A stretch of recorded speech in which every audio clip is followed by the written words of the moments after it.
जब युद्ध 3 खंड जीतने के लिए निकला तो रावण को अनंतवीर केली के समोसरण में, मतलब गंधकुटी के अंदर उन्हें बताया गया कि देखो विभीषण ऐसे, तुम्हारा पूर्वजन ऐसा था, कुंभकर्ण का पूर्वजन ऐसा था, तुम लोगों ने ऐसी थी साधना की, फिर ऐसे ऐसे किया। तो सब लोग, विभीषण कहता मैं भी व्रत धारण करता हूँ, कुंभकर्ण भी कुछ अच्छे व्रत लेता है, मेघनाथ वगैरह ये लोग भी अच्छे व्रत ले लेते।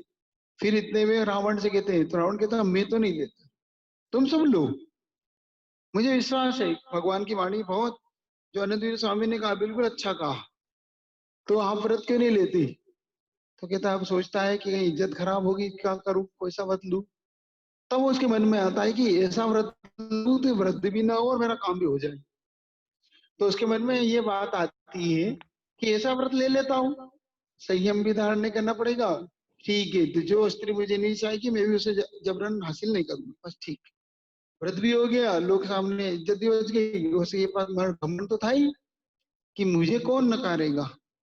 तो ये, तो यहाँ पर वो कह रहे हैं कसाई कौन सी, मान लो सम्यक दर्शन भी हो उसे, क्योंकि जैन दर्शन के अंदर भगवान का बड़ा भक्त बताया उसे, रावण को। उनके उसकी एक शांतिनाथ भगवान का जिनालय था। जब लंका थी ना, लंका, लंका के अंदर जो स्वर्ण लंका थी उसके अंदर भगवान शांतिनाथ का एक भव्य जिनालय था, जिसमें वहां पूजा किया गया। और वो वीतराग भगवान का इतना बड़ा भक्त था कि जब उसने कैलाश पर्वत पर भगवान की स्तुति की, तो जब उसकी वीणा की तार टूट गई तो अपने हाथों की नस निकाल के उसने बांध दी वीणा पे, और उससे भक्ति की, जिससे असुर कुमार का इंद्र उस वहां प्रकट हुआ। और असुर इंद्र ने फिर वहां जाकर उसे अपने आप को धन्य माना और उससे कहा कि कुछ क्या मांगते हो मांगो। अब देखो वहां पर उसके मन में ये भक्ति बढ़ रही, और जैसे ही व्रत लेने की बात आई तो क्या कह रहा है वो, मैं नहीं, भक्ति है, भगवान की भक्ति करा लो, मैं जितनी चाहे करा लो, तुम चाहो तो मैं अपनी गर्दन दे सकता हूँ, व्रत मेरे, वो मेरे बस की नहीं। ये किसका उदय है? अप्रत्याख्यान कसाय का उदय। आ यानी नहीं, प्रत्याख्यान त्याग, जो त्याग को न लेने दे, जो जीवन में त्याग को उत्पन्न न होने दे, उसका नाम है अप्रत्याख्यान कसाय। इसके भी 4 भेद कर लेना, क्रोध, मान, माया, लोभ। इस प्रकार से इस अप्रत्याख्यान कसाई के 4 भेद हो जाएंगे। जैसे आपने अनंतानुबंधी के 4 भेद किए थे, वैसे ही इस अप्रत्याख्यान कसाई के भी आप 4 भेद करेंगे। मुख्य रूप से जीव को संयम नहीं लेने देने का, देश संयम भी नहीं, सकल संयम भी नहीं, देश संयम भी नहीं, दोनों ही संयम को नहीं लेने देते। अब अगर हम थोड़ा सा अनंतानुबंधी की ओर चले, तो अनंतानुबंधी ना सम्यक दर्शन भी नहीं होने दे रही थी और चारित्र्य को नहीं लेने देती।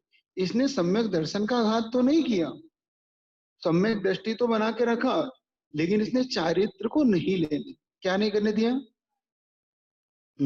ये मुख्य रूप से इसकी विशेषता है कि जो चारित्र को नहीं उत्पन्न करने दिया। आप लोग बहुत बार ये पूछते हैं हम महाराज क्यों नहीं ले पा रहे, हमारे मन में क्यों भाव नहीं आ पा रहा, हम लेना चाहते हैं फिर भी हमारा मन नहीं बन पाता, हमारा मन बनता है तो दूसरा हमें लेने नहीं देता। पर बनता है ना, परिवार के लोग नहीं लेने दे रहे, परिवार के लोग कह रहे हैं अभी नहीं, अभी नहीं लेना, बाद में लेना, सोचेंगे देखेंगे, साथ नहीं दे रहे, साथी साथ नहीं दे रहे, कभी पत्नी साथ नहीं दे रहे तो कभी पति साथ नहीं दे रहा, अभी व्रत नहीं लेना, अभी अभी कोई प्रतिमा नहीं लो, हम कैसे निभाएंगे। तो देश संयम ही नहीं बनने दे रहा उसको, सकल संयमी तो छोड़ दो, क्या नहीं बनने दे रहा। तो ये, अब जैसे रावण ऐसे ही कृष्ण, ऐसे ही लक्ष्मण, ये कह रहे भैया तुम सब लो, खुला है तुम सबके लिए। अरे समय दृष्टि हो, भगवान की आज्ञा मन नहीं मानते, आज्ञा क्यों नहीं मानते, सब है, कह तो दिया आप लोग लो, मैं नहीं। तो 2 कारण थे वहां, तो एक तो नरक आयु का बंद होना, या आगे होने वाला है अथवा जाना है, अथवा उनका सम्यक दर्शन वहां पर है लेकिन अप्रत्याख्यान का तीव्र उदय उनके साथ वहां पर है।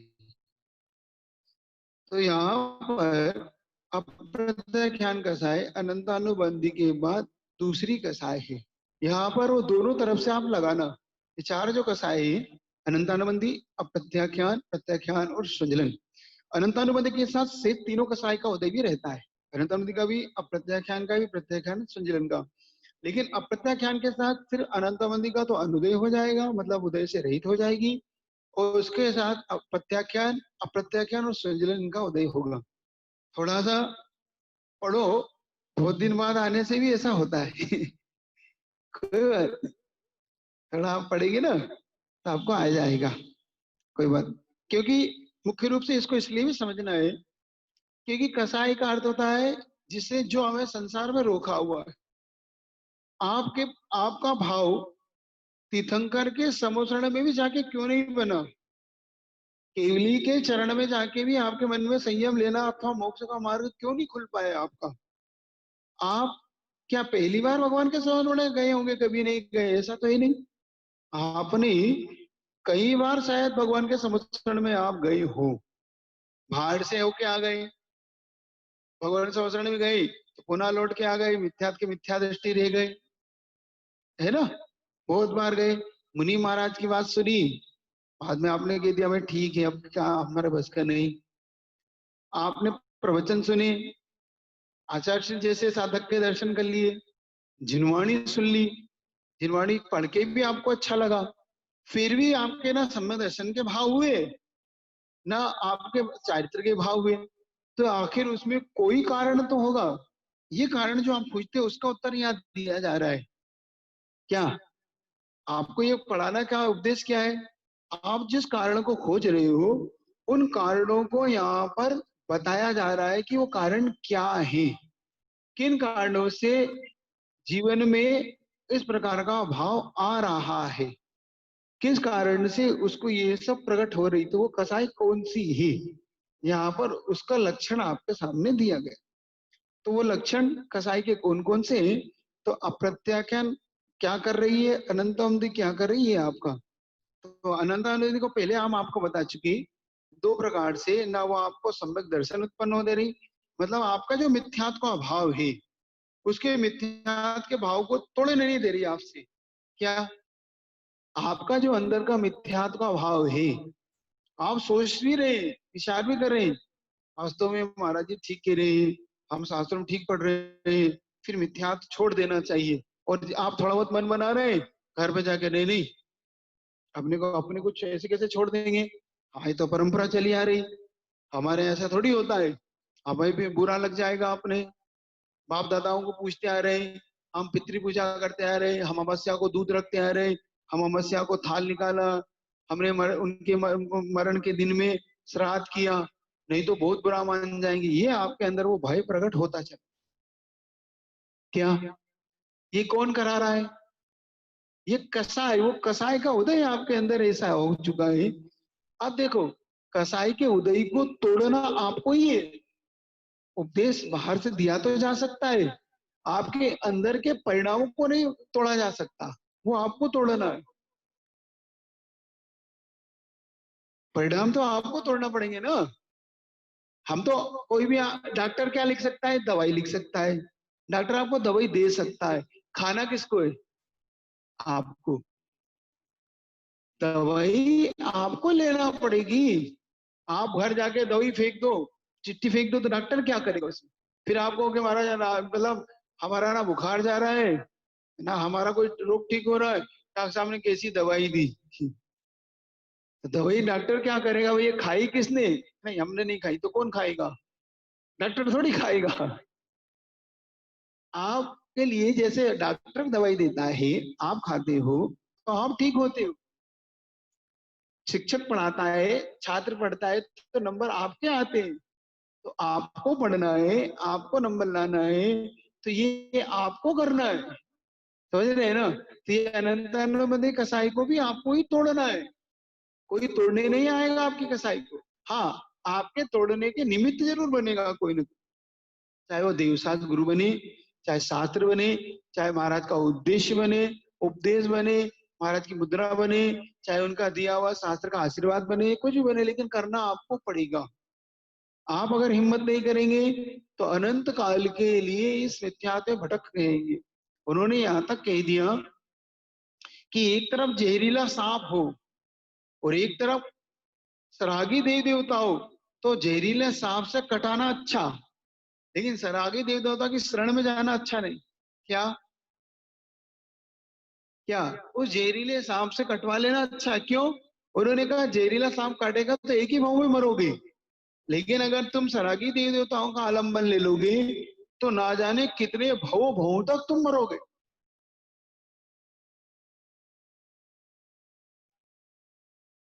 नहीं, सम्यक दृष्टि तो हो सकता है, संयम नहीं लेता। अनंतानुबंधी वाला सम्यक दृष्टि नहीं होता। जिसकी अनंतानुबंधी का साय, अनंत का अर्थ होता है एंड से अनंत, अनंत। और जिसके अनंत बंद, बंद का मतलब होता है जिसने संसार में रोक रखा है। अनंत भवों से जिसने बंद कर लिया है वो होता है अनंतानुबंधी। हाँ, वो होगा, लेकिन उसे तोड़ना पड़ेगी ये कसाई को, मतलब इस कसाई को छोड़ना पड़ेगी उसे। हाँ, इस कसाई का लक्षण आगे वो दे रहे हैं स्वयं कि अनंतानुबंधी का लक्षण क्या है, तो वो छोड़ना आपके लिए। फिर जो आगे सम्यक दर्शन आपने पढ़ा था अपन ने, उसमें जो निकांक्षित, निसंकित, निर्विजिगीषा, उपगोहन, स्थितिकरण, प्रभावना, वात्सल्य, ये जो 8 अंग दिए, और 8 मद से जो अपन ने मत पढ़े थे, ज्ञान, दर्श, ज्ञान का मत, तप का मत, धन का मत, बल का मत, जाति का मत, कुल का मत, रूप का मत, रिद्धि का मत, जो ये 8 मत दिए, इनको उसे छोड़ना होगा। 3 मूर्ताओं को उसे छोड़ना होगा, लोक मूर्ता, देव मूर्ता, गुरु मूर्ता। इन मूर्ताओं से उसे बचना होगा, करना कुछ नहीं है। आप अगर ये सोचते हैं कि ये मुझे नुकसान देंगे, कतई ये, एक बात ध्यान रखो, कोई भी देवी देवता आपके लिए तब तक आपत्ति नहीं दे सकता जब तक आपके उससे कोई द्वेष ना हो। आपका अगर पाप कर्म का उदय है और आपसे उसको द्वेष है, तभी वो आपको आपत्ति देता है, और तब तक आपकी मदद नहीं करता जब तक आपका पुण्य का उदय ना हो। क्या? आपके पुण्य के उदय में वो आपकी मदद तब करेगा जब आपका तीव्र पुण्य का उदय हो, और आपका द्वेष तभी वो पालेगा जब आपका उससे कोई द्वेष या पूर्व पाप कर्म का उससे उदय हो। तो आप उनकी लाख शरण में चल जाओ तो भी वो आपकी आपकी सहायता नहीं करेंगे। आप जिन देवी देवताओं की शरण पाले हुए हो ना, वो देवी देवता शरण में जब तक आपके आपके काम नहीं आएंगे, कहीं कहीं तो आपको ये भ्रम भी उत्पन्न होता है कि मुझे तो वहां से काम हो रहा, मुझे तो वहां से काम हो रहा, मैं वहां जा रहा हूँ जब से मेरा काम बन रहा है। ये जो भ्रम है आपका, ये भ्रम भी आपको छोड़ना होगा। काम उनसे नहीं होता, काम पुण्य पाप से होता है। पुण्य से होता है, पाप से नष्ट होता है काम, बना बनाया काम बिगड़ जाए।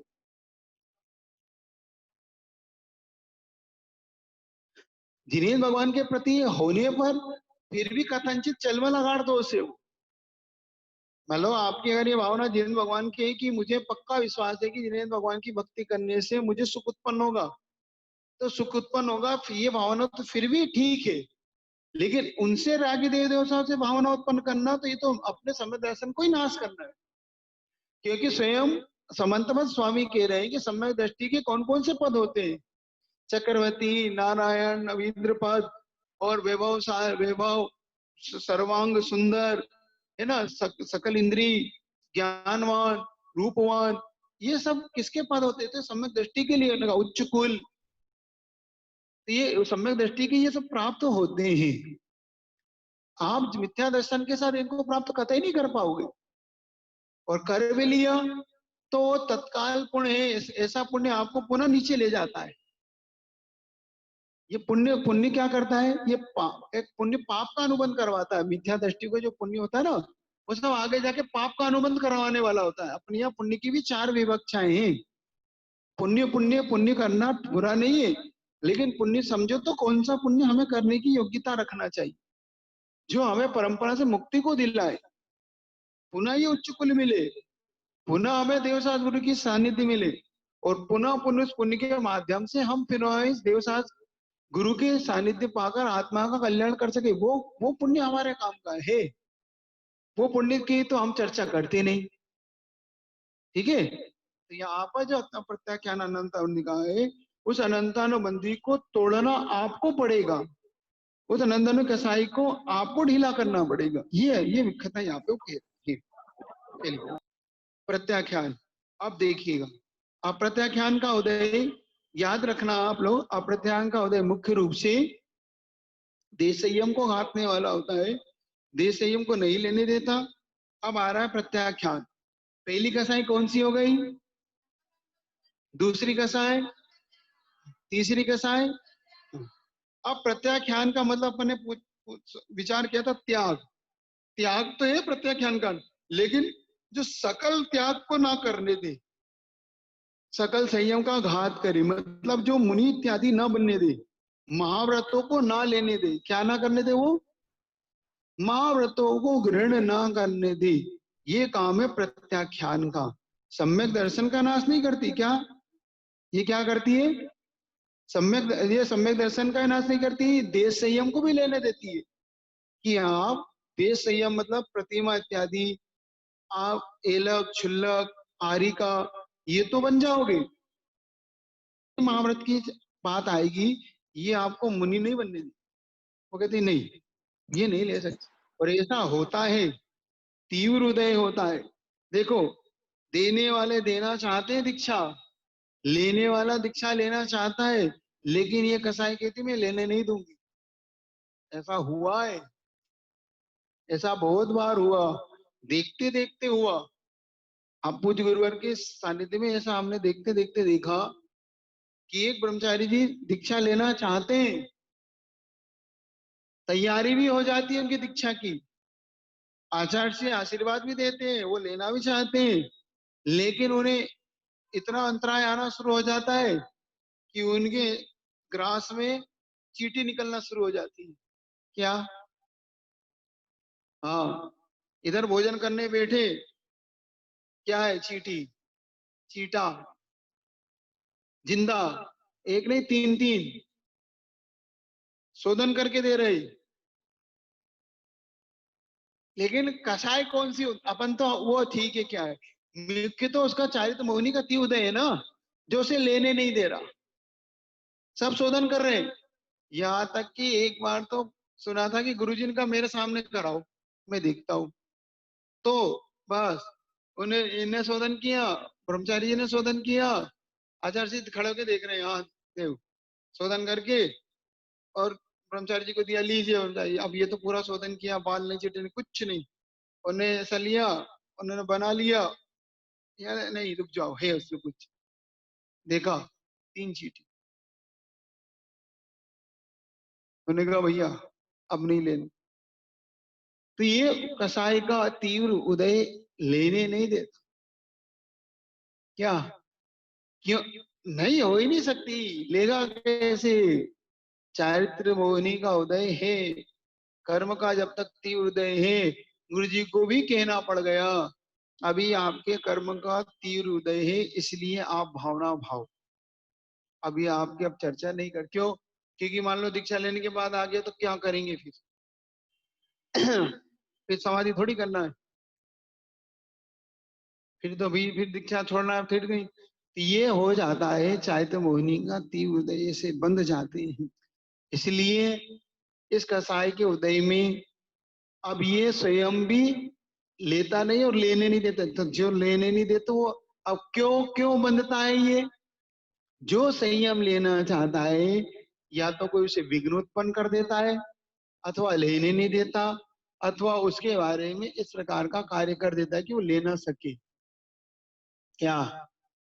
चारित्र जो लेना चाहते हैं उनको रोकने वाले के लिए अगले भाव में फिर इस प्रकार से रोक दिया जाता है, उन्हें फिर स्वयं चारित्र रोक देता है, उन्हें लेने नहीं दिए। तो ये देख लेना। क्या समझ रहे हो? किसी को ना रोको, ना रोकने के लिए उसे कुछ कहो। हाँ, एक समझाना एक अलग बात होता है, कहना एक अलग बात होता है कि भैया ऐसे ऐसा मार्ग है, इस तरह के ये मार्ग है। बहुत बार होता है, यहाँ पर यही वो कहना चाह रहे हैं। तो अप्रत्याख्यान का प्रत्याख्यान में जो सकल संयम का आघात करती है, वह प्रत्याख्याना वर्ण कसाय है। प्रत्याख्यान मतलब संयम को जो आवरण करे, संयम को प्राप्त न होने दे। एक बात और, आप इन तीन कसायों के बारे में थोड़ा और समझ ले। ये जो कसाय हैं, अनंतान्नबंदी, अप्रत्याख्यान और प्रत्याख्यान, इनकी पूर्ण घाती मतलब ये पूर्ण रूप से सर्वघाती प्रकृति वाले हैं। कौन सी प्रकृति वाले हैं ये? सर्वघाती। इसमें जो भी स्पर्धक होते हैं वो सर्वघाती स्पर्धक ही होते हैं। संजुलन प्रकृति में देशघाती स्पर्धक भी होते हैं और सर्वघाती स्पर्धक भी होते हैं, है ना। वो देशघाती प्रकृति है। संजुलन कौन सी है? देशघाती प्रकृति। इसमें दोनों प्रकार के स्पर्धक होते हैं, देशघाती स्पर्धक भी और सर्वघाती स्पर्धक भी। सर्वघाती का मतलब होता है जो एक अंश में भी उत्पन्न ना होने दे। क्या? अनंतानुबंधी एक अंश में भी सम्यक दर्शन को उत्पन्न नहीं होने देती, ये उसका सर्वघातीपना है। अप्रत्याख्यान का एक अंश में भी देश संयम को उत्पन्न नहीं होने देना, ये उसका देशघातीपना है, सर्वघातीपना है। प्रत्याख्यान का एक अंश में भी महाव्रत का उत्पन्न नहीं होने देना, ये उसका सर्वघातीपना है। ठीक है। अब जो संजलन कषाय आएगी वह कषाय दो तरीके से आएगी। वह ये तो देशघाती स्पर्धक, देशघाती प्रकृति, उसके दो स्पर्धक बनेंगे, सर्वघाती स्पर्धक और देशघाती स्पर्धक। देशघाती स्पर्धक का मतलब ये है उसके उदय में सकल संयम तो उत्पन्न हो जाएगा, लेकिन वो उसका सर्वघातीपना क्या है? वो यथाख्यात चारित्र को उत्पन्न नहीं होने देगी। उसमें दो चीजें है ना, सकल संयम तो उत्पन्न होने देगी लेकिन उसके अंदर यथाख्यात चारित्र नहीं होने देना, या उसका सर्वघातीपना है। ये मुख्य रूप से उसमें आप विशेष तौर से उस पर देखना। ठीक है। अब आपको थोड़ा सा कठिन तो हो रहा है, लेकिन कोई बात नहीं, थोड़ा थोड़ा कठिन है, पढ़ोगे तो समझ में आएगा। पढ़ो तो ठीक है, फिर भी नोट कर लो, ये आपने दिमाग में रख लो। इतनी बात रखने से भी आपको आगे का समझ में आएगा। क्यों?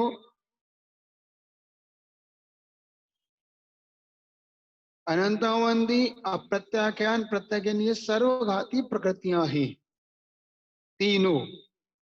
संजलन देशघाती प्रकृति है, लेकिन उसमें दो स्पर्धक हैं, सर्वघाती स्पर्धक और देशघाती स्पर्धक। देशघाती का मतलब वो सकल संयम को नहीं रोकती, मतलब मुनि महाराज तो बन जाने देती है, लेकिन वो यथाख्यात चारित्र मतलब 11वें गुण स्थान को प्राप्त नहीं होने देती, 12वें गुण स्थान को प्राप्त नहीं होने देगी। उसका सर्वघाती पना है, वो आगे आपको बताएगी स्वयं। चलिए, ये एक आपको थोड़ा सा आपके दिमाग को में लगाने के लिए, ताकि आपको आगे समझ में आ जाए, इसलिए आपको ये बताया गया, ताकि आपके दिमाग में ये बात बैठ जाए थोड़ी सी, क्योंकि जब बताए तो ये विषय आपके लिए कठिन ना हो जाए। थोड़ा सा आप आपका देशघाती समझ गए? देशघाती का मतलब क्या हुआ? जो सकल संयम का घात ना करे वो देशघाती। मतलब देशघातीपना क्या है उसमें? कि वो मुनि महाराज तो बन जाने देगी, कोई बात नहीं, लेकिन वो क्या करेगी? आपको यथाख्यात चारित्र नहीं होने देगी। वो कहती मैं हूं, जैसे अब 4 पार्टनर है ऐसा समझ लो। क्या? 4 पार्टनर हैं आपके, 3 पार्टनर तो भैया देखो बिल्कुल कड़क है, ये हम हैं, जब तक आप इन व्यक्ति को प्रवेश नहीं मिलेगा, आप इनको बुलवा नहीं सकते। ठीक है। फिर वो कहता है भाई एक काम करो, तुम हो जब तक तो नहीं बुलवाएंगे, लेकिन जब तुम्हारी अनुपस्थिति, हाँ हमारे उपस्थिति बुलाओ, हमें कोई आपत्ति नहीं, लेकिन हम हैं तो ये नहीं और ये है तो हम नहीं है, तो उनमें से आप पहले चुन लो। ठीक है, आप रहोगे जब तक हम नहीं बुलाएंगे। वो चले गए तीनों। अब मैं नाराज है तो उनके भाई आप आ जाओ, तो सकल संयम आ गया। ये समझ गए? तो देशघाती और सर्वघाती स्पर्धक क्या है वो बताया था आपको। कर्मों के समूह को वर्ग, वर्ग के समूह को वर्गणा, वर्गणा के समूह को स्पर्धक बोलते हैं। ये अलग अलग परिभाषा वो आपको बताएंगे स्वयं। उस स्पर्धक में फिर आपके दोनों भाग कर लेंगे, उसी में स्थान पढ़ेंगे आपको, एक स्थानीय, द्विस्थानीय, तीन चतुस्थानीय, लता है, दारू है, सेल और अस्थि और सेल, है ना। ये 4 स्थान पढ़ेंगे। उसमें शुभ अलग पड़ेगा और अशुभ अलग पड़ेगा, ये अलग विशेष वर्णन आपको यथा समय बता दिया जाएगा। एक आपके दिमाग में ये एक लाइन खींच दी गई, इस लाइन को थोड़ा थोड़ा आप याद रखिएगा। चलिए, संजुलन देशघाती है ना, इसलिए लेने देगी। पता क्या, नहीं लेने देगी क्योंकि ये सर्वघाती है ना ये। वो कहती है मैं एक अंश में भी सर महाव्रत को नहीं लेने दूं, एक अंश मतलब महाव्रत का एक अंश भी नहीं उत्पन्न होने दूं, ये उसका सर्वघातीपना है। हाँ, ये वो कहना चाहते हैं। ठीक है, थोड़ा थोड़ा, कोई बात नहीं, थोड़ा पढ़ो, दिमाग में आएगा। ठीक, तो प्रत्याख्यानावरण कसाय क्या किसको बोलते हैं? ये सकल संयम को ना लेने दे, ठीक है, उसे प्रत्याख्यानावरण कसाय कहते हैं। अब संजलन, जिस कसाय के रहते हुए सकल संयम होता है किंतु यथाख्यात संयम प्रकट नहीं होता, जो अभी आपको बताया था। क्या बताया था? जिस कसाय के उदय में सकल संयम तो होता है किंतु नहीं होता, वह स्वंजलन कसाय है। कौन सी कसाय है वो? स्वंजलन। हाँ, इसका संजलन नाम अच्छे से लेना। हाँ, लेती हूँ। संजलन संजलन करते, संजलन नहीं, संज्वलन। ज्वलन अलग कर लो, स्वन अलग कर लो। संज्वलन कसाय कहते हैं। अब इनके इनमें बता रहे हैं कि इनमें शक्ति कैसी होती है, कौन सी कसाय में कौन सी शक्ति होती है। ये थोड़ा सा आप याद रखेंगे, जिससे आपको पता पड़ेगा कि आपके लिए कौन सी कसाय का होने पर कैसे परिणाम आपके होते हैं। और ये कसाय के परिणाम क्या कहलाते हैं? जल्दी बताओ। लेस्या। क्या कहलाते हैं? जल्दी आप लोग देखो, आप इसको भूलो नहीं। आप इसको भूल जाओगे तो गड़बड़ कर जाओगे। इन परिणामों को ही लेस्या कहते हैं। कसाय से अनुरंजित योग के परिणाम को लेस्या कहते हैं। हमारी जैसी कसाय होगी और वैसे ही हमारा मन वचन काय के योग होंगे, और उस योग की प्रवृत्ति से हमारी लेस्या प्रकट होगी। ठीक है, तो ये आपको ध्यान रखना है। ये एक दूसरे से बिल्कुल इनकी गांठ बांठ संगठन है। जैसी कसाय होगी वैसी हमारी लेस्या मन वचन काय की प्रवृत्ति होगी, उसके अनुसार हमारी लेस्या होगी, उसके अनुसार हमारे कर्म का बंध होगा, उसी के अनुसार हमारा सम्यक दर्शन मिथ्यात्व तय होगा। है, हाँ, क्योंकि आप एक दूसरे से बंधे हुए हैं, आपकी इन सब की रिश्तेदारी है एक दूसरे से, इनमें संबंध है। ये क्योंकि एक ही जात के ना, कि कर्म इनकी जात है। जाति से तो मनुष्य है, अब कोई उच्च कुलीन है कोई नीच कुलीन है, कोई चार वर्णों में विभाजित है, कोई शूद्र है, कोई ब्राह्मण है, कोई वैश्य है, कोई क्षत्रिय है। ऐसे ही कुछ कर्म अलग अलग प्रकार के होते हैं। समय सार में एक उदाहरण दिया, उन्होंने कहा शूद्र की दो संतानें हैं। क्या? एक शूद्र की दो संतानें हैं, एक ब्राह्मण के यहाँ पली, एक शूद्र के यहाँ पली। तो जो ब्राह्मण के यहाँ पली वो अच्छे अच्छे तरीके से बोलचाल करने लगी, है ना, वो स्वस्ति रस्तु सदास्तु आशीर्वाद इत्यादि देने लगी, अच्छे अच्छे वचन आर्य वचनों में बोलने लगी। और जो शूद्र की संतान थी वो अपने वही परंपरा कुल से जो चला रहा था, गालियां देना, शराब पीना, व्यसन करना, यथावत बोलना, ये उसकी संतान करती थी। तो उन्होंने वहां पर प्रश्न खड़ा करा कि क्या दोनों ये ब्राह्मण क्या पलने से क्या उसका गोत्र बदल जाएगा क्या? उन्होंने प्रश्न किया। देखो इसी कारण से तो यहीं से तो दो लाइन खिंच गई, फिर ये नहीं समझने के कारण उन्होंने यहाँ प्रश्न किया। आचार्य कुंदकुंद महाराज का अमृत संजी का ये दृष्टांत समझ नहीं पाए वो। तो उन्होंने क्या, भाई रहेगी तो शूद्र की संतान ही वो। आप देखो उन्होंने कैसी व्याख्या इसकी की। उन्होंने इसकी व्याख्या की, इसीलिए कहते हैं पाप और पुण्य ये दोनों कर्म की संतान हैं। पाप और पुण्य किसकी संतान है? कर्म की संतान है। रहेगी तो कर्मी, क्या रहेंगे तो कर्मी। इसलिए दोनों एक हैं, दोनों दोनों एक हैं। ये ठीक बोला जा रहा है। उससे पहले तो दृष्टांत होता, ठीक कह रहे थे कि हाँ दोनों शूद्र की संतान है। अब कह रहे हैं तो एक नहीं है। अब समझ रहे हो कि नहीं इस बात को? कहने के लिए एक है, दोनों के आचरण में कितना अंतर है?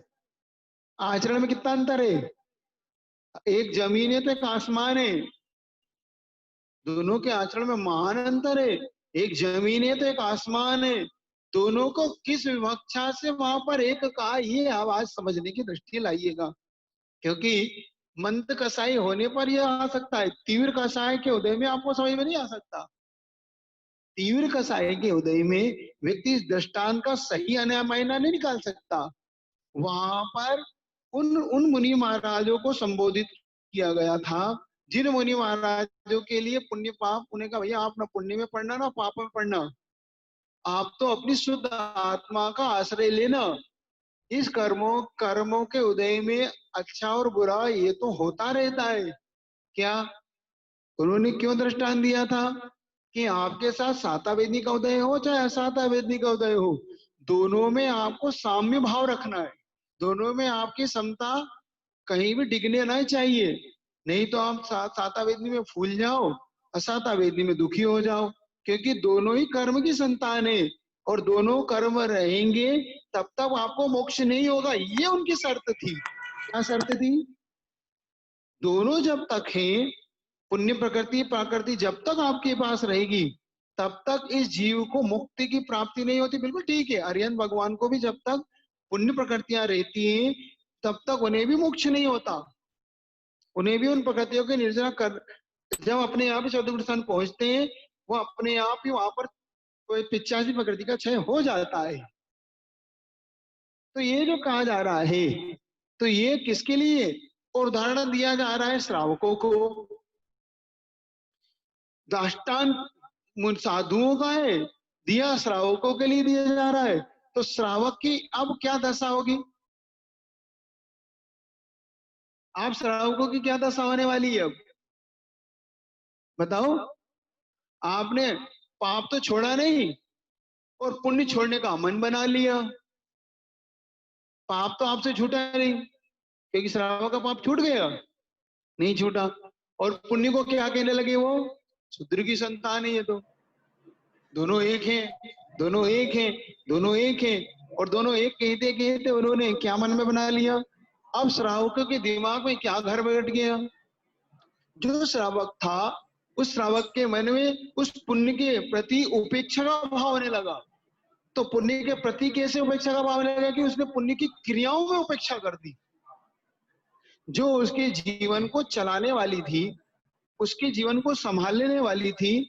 उन क्रियाओं को उस व्यक्ति ने हे बना दिया।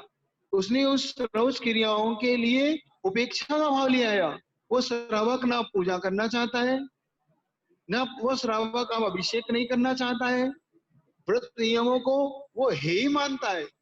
क्यों? क्योंकि ये क्रियाकांड है और इस क्रियाकांड के द्वारा पुण्य का आश्रय होगा, तो मुझे संसार में रुकना पड़ेगा। ये और कहा जाने लगा, ये और कहने जाए इससे तो नरक अच्छा। ये ऐसे इस प्रकार का वचन कह के श्रावक के लिए नीचा पतन का स्थान चुना गया। जबकि स्वयं पूजपा स्वामी इष्टोपदेश के अंदर कह रहे हैं कि नरक जाने से देवत्व अच्छा, कि छाव धूप में खड़े होने से छाव अच्छी। ये दृष्टांत इष्टोपदेश में वो स्वयं दे रहे हैं।